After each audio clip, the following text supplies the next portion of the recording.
All right, welcome to the Explainer. Today we're going to pull back the curtain on probably the most important piece of software on any device you own. You know, the one that's working tirelessly, totally invisibly behind the scenes? Yeah, we're talking about the operating system. I mean, think about it. It seems so simple, right? You just click an icon and poof, a program opens. But that one little click, that seemingly instant action, it actually kicks off this incredibly complex chain of events. And it's all managed by this hidden engine. So let's dig in and see how it really works. Okay, so to really get how the operating system, works its magic, we've got to start with the brain of the whole operation, the Central Processing Unit, or CPU. Because here's the thing. As powerful as the CPU is, it also creates this huge problem that the OS has to solve right from the get-go. So the CPU, it's the absolute core of your computer. It's ridiculously fast, but at its heart, it's actually a pretty simple, methodical worker. Its entire job, all day long, is just to grab instructions from memory and carry them out, one right after the other. That's it. And that's the fundamental loop it runs, over and over and over. We're talking billions of times every single second. It fetches an instruction, it decodes it to figure out what it's supposed to do, and then it executes it. Fetch, decode, execute.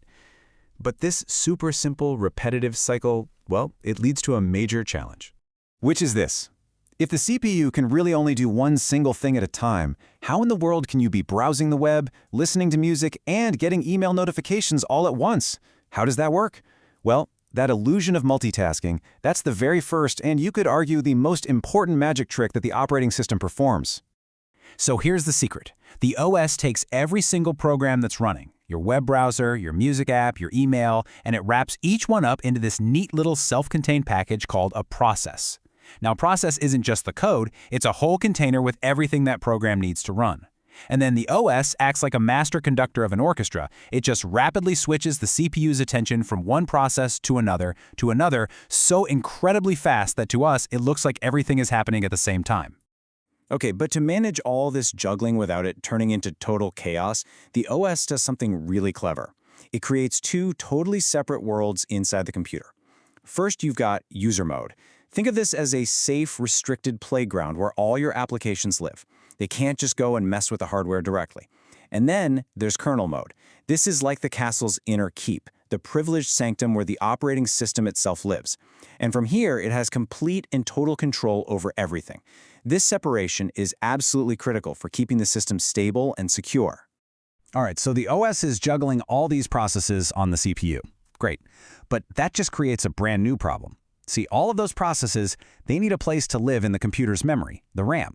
So the question becomes, how does the OS stop your web browser from, say, accidentally scribbling all over the memory that your music player is using and causing the whole thing to crash? The solution is another really elegant trick, another abstraction. It's called the address space. What the OS does is it gives each and every process its own private virtual playground of memory. The library analogy is perfect here. It's like every single program gets a library card to a library where they think they are the only person in the entire building.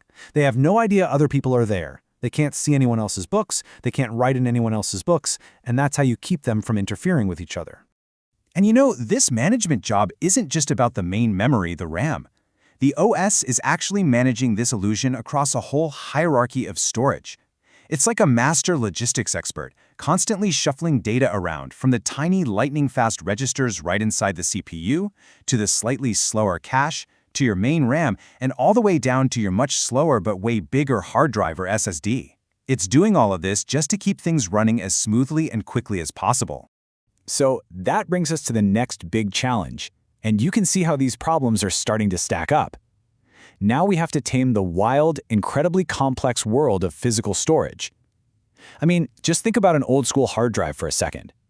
It's this mechanical mess of spinning platters, flying arms, tracks, sectors. Frankly, no programmer on Earth wants to have to deal with that level of detail. So what does the OS do? It invents another beautiful abstraction, the file system. It takes all of that messy, complicated hardware stuff and hides it behind the simple, clean ideas of files and folders that we all understand. And that's the whole point, right? The OS translates our simple request, like save this document, into the thousands of complex, low-level operations that the physical hardware actually needs to perform. Okay, let's take a step back. We've got these core solutions, right? managing processes so they can share the CPU, protecting memory so they don't crash each other, and simplifying hardware with file systems.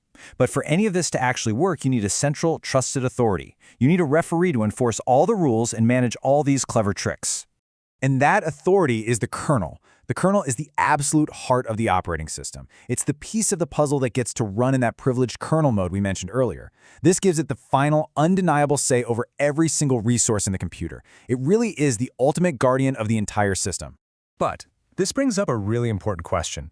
If all our apps are stuck in that limited user mode playground, how do they safely ask the all-powerful kernel to do something for them? You know, like, hey, please open this file for me, or I need to connect to the network. They can't just shout over the fence directly. That would be a massive security nightmare. The answer is a very special, very controlled process called a system call. You can think of it like this really formal, careful dance. The application prepares its request, all the parameters. Then it uses a special trap instruction that basically flips a switch, moving the CPU from user mode into kernel mode. The kernel then takes over, carefully checks the request to make sure it's legit, performs the action safely, and only then does it flip the switch back and return control to the application. It's like having a secure, supervised hotline straight to the boss. And what's so cool about this, what really shows you how fundamental these ideas are, is that it doesn't matter what system you're on. Linux, macOS, Windows, the underlying concepts are exactly the same. The need to create a process, to open a file, to read some data, those are universal.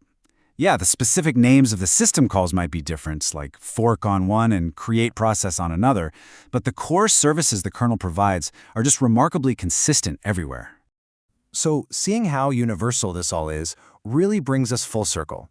Let's go all the way back to the beginning, back to that single, simple mouse click we started with. Now, with all this context, you can start to see the incredible symphony of operations the OS conducts in literally the blink of an eye. That one click, it's a request to the kernel to create a brand new process, to carve out a private address space in memory just for that process, to then handle a bunch of system calls to load the program's data off the disk, and then to start scheduling little slices of CPU time so the program can actually run, all from one click. So if there's one thing to take away from all this, it's this. The real genius of an operating system isn't the flashy windows or the cool icons. It's the elegance of the abstractions it creates. Its job is to take the chaotic, ridiculously complex, and frankly dangerous world of raw hardware and present it to us and to our programs as this simple, safe, and predictable world. Now, to wrap this whole thing up, I want to leave you with a kind of fascinating and maybe slightly weird idea from 19th century biology. There was this guy, Ernst Haeckel, and he had this theory: ontogeny recapitulates phylogeny. Basically, that the development of a single embryo mirrors the entire evolutionary history of its species. And believe it or not, this idea fits operating systems perfectly. Just think about it for a second. The huge problems we just walked through: how to manage a single CPU with many tasks, how to protect memory between them, how to hide messy hardware. All of these had to be solved for the very first time on those giant, room-sized mainframe computers. Then, when mini-computers came along, guess what? Their new operating systems had to evolve through the exact same problem-solving stages. Then PCs did it all over again. And today, the supercomputer in your pocket, your smartphone, its operating system went through that very same developmental journey. It's the same story repeated over and over. And so that repeating pattern leaves us with a final big question to think about. We're now moving into this new era of AI, of the Internet of Things, where everything is connected to everything else. So what are the new, mind-boggling layers of complexity that are emerging right now? And what new, elegant, beautiful abstractions will the next generation of operating systems have to invent to hide all that complexity from us?